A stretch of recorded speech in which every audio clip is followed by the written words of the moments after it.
So yeah, so this weekend we're going to Toffler in Rotterdam, and for the first time we're going to do a 7-hour set, which is something really exciting on one side, and something very challenging on the other, both physically and on a musical level, because obviously when you have to prepare a 2, 3, 4 hour set, you know your journey into sound is limited to a certain number of points you can touch, and so you have to sort of synthesize what you want to talk about, what you want to play, and try and stick it together to fit in those hours you have.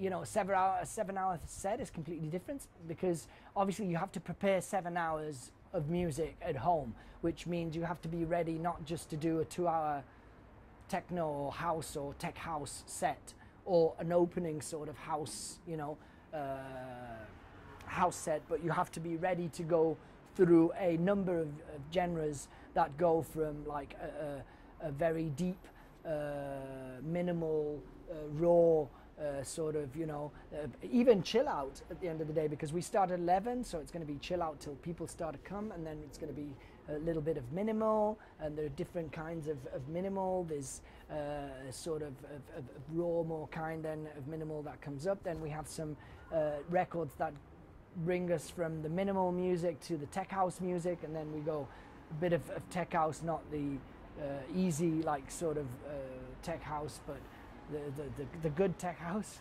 and then from tech house we might move on. I don't know. You can move on to big, you know, big tunes. Go a bit into the tribal mood, and then you can go up to the techno, and then go back to 909 house music, and then go into you know. But we're talking a lot of genres, and you have to have a lot of folders with not necessarily the best of, but what you need to make that pattern happen, you know. And so it's quite complex, and having very little time to prepare it, obviously it's a lot is gonna come out, like all of the experience we've had in the past are gonna come out in the set, in my opinion. At least I hope so. Otherwise we are jammed. We play with USB keys, and inside these USBs we have a number of USBs divided between Danny and Di, and usually we have the main key, which is the same, and then we talk a lot while we play, and I've learnt with my kids, I've learnt to you need to connect to people. You need to connect to kids, for example, if you want to communicate with them, and if you manage to connect with them, they will do anything.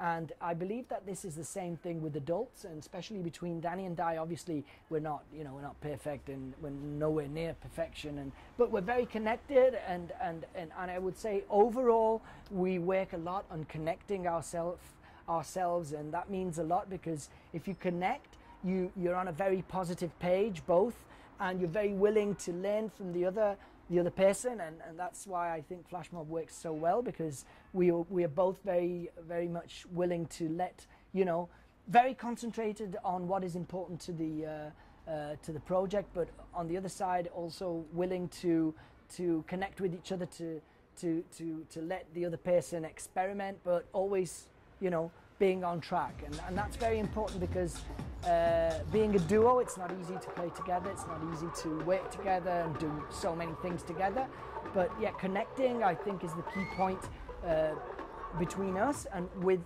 the audience. So if we're connected and what we're doing makes sense, and it's very difficult, and you have to listen to and talk while we're playing, and we discuss on what this is better or that is better, or very rarely one of the two, especially me, I'm the most undisciplined does, you know, something that goes out of what we decide together. That's very, very rare.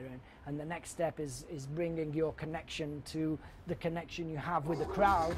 And if all of this comes together, which it normally does, because if you work a lot to prepare things, you know, they usually work out well. I believe in work rather than, you know, fantasy. And, you know, you connect to the crowd, and the outcome is great. Everyone has a good time. You get into it, although you're tired and you're thinking about sushi or House of Cards, which is my newest passion. And you get into it and you have a hell of a good time. You get you know, the different phases. You get into the mix, and you get into this mood, and in the end, if it really works really, really well, you get absolutely lost. And that's when Danny and I, we start kissing each other, we start hugging, we start getting drunk, you know, and that's when it goes really wild. You get that as well. Those are the most memorable times, probably, you know. But it's not that it's always the memorable time. You get the technical DJ sets you have to do to make them work for the big, you know, for the big crowd. Like if you're playing the O2 Arena like we did a couple of weeks ago, you play in a certain way. You even play techno if necessary, I mean. Or you go to the like really sophisticated opening in Ibiza for Defected or for someone else, and you play a really underground sort of really cool classic house. Or we did a pop-up store. We did Defected's pop-up store in Shoreditch in London, and we played a disco set in the afternoon in a record store. It was amazing. So it's about connecting and doing the right thing in the right place with the right people at the right time. I'm a bit late because I'm old, but I'm still, you know, you can't let age mess about with your ambitions. So with that, bye-bye.